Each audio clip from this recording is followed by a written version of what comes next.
मता कुर्बान नबी घोर घर बार बचा जिंद जान नबी तुझे शान मता मेराज तोखे जिस्मानी थो सारो शेर तोखे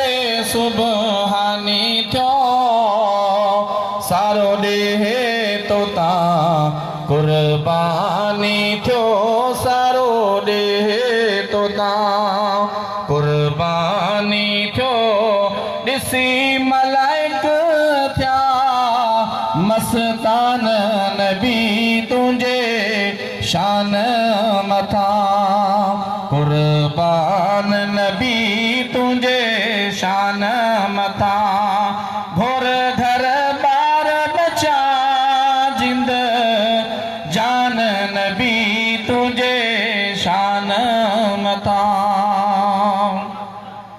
तू आदम खाबे आए अवल हिते आए थी थे ख़त्म रुसल पैदा कौन कयो रब तुझे मिसल पैदा कौन कयो रब तुझे मिसल कोई आलम में इंसान नबी तुझे शान मथा कुर्बान नबी घोर घर बार बचा जिंद जान नबी तुझे शान मथा बिना पाछे जे तुझो पाक जिस्म मख खे न वेहण जो तो ते हुकुम वध यूसुफ खां तुंहिंजी सोह ॿुधम वध यूसुफ खां तुंहिंजी सोह ॿुधम ॾिसी हूरा थियूं हैरान नबी तुंहिंजे शान मथा कुर्बान नबी घोर घर बार बचा जिंद जान नबी तुझे शान मथा आओ गुलाम रसूल आया तुझो हित महराब पर में साइया के रमजो आणायो अरब जमा करे कुर्ब पंहिंजो आणायो अरब जमा करे कुर्ब पंहिंजो ॾिसा रोज़ो तुंहिंजो सुल्तान नबी तुंहिंजे शान मथा कुर्बान नबी घोर घर बार बचा जिंद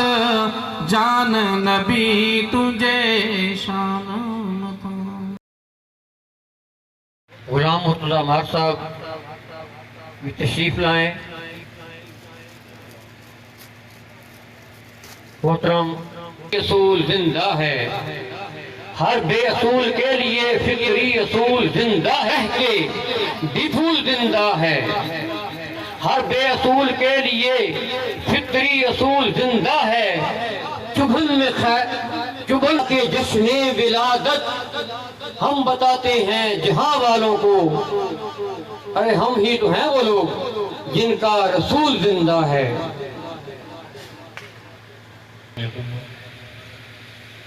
جناب عزت مآب فرید الاسد جامعہ فریدیہ ساہیوال سے ہمارے محترم پیر فیض الحسن شاہ صاحب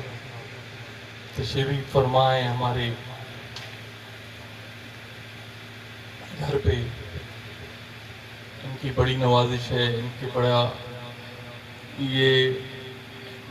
ہم کیا کہیں کہ ہمارے پاس الفاظ نہیں ہے کہ انہوں نے ہمیں ٹائم دیا اور ہماری رہنمائی کے لیے ہمیں وقت دیا، سب چیزوں کا ہم شکریہ ادا کرتے ہیں اور خوش آمدید کہتے ہیں۔ اور اس کے علاوہ جو بھی جماعت پیر صاحب کی ہے یا ہمارے دوست احباب ہیں، ان سب کو پروگرام میں شرکت پہ خوش آمدید کہتے ہیں۔ آج ہمارے گھر پہ پیر صاحب نے 4 چاند لگا دیے، ان کا ہم تہہ دل سے پھر شکریہ ادا کرتے ہیں۔ مہربانی۔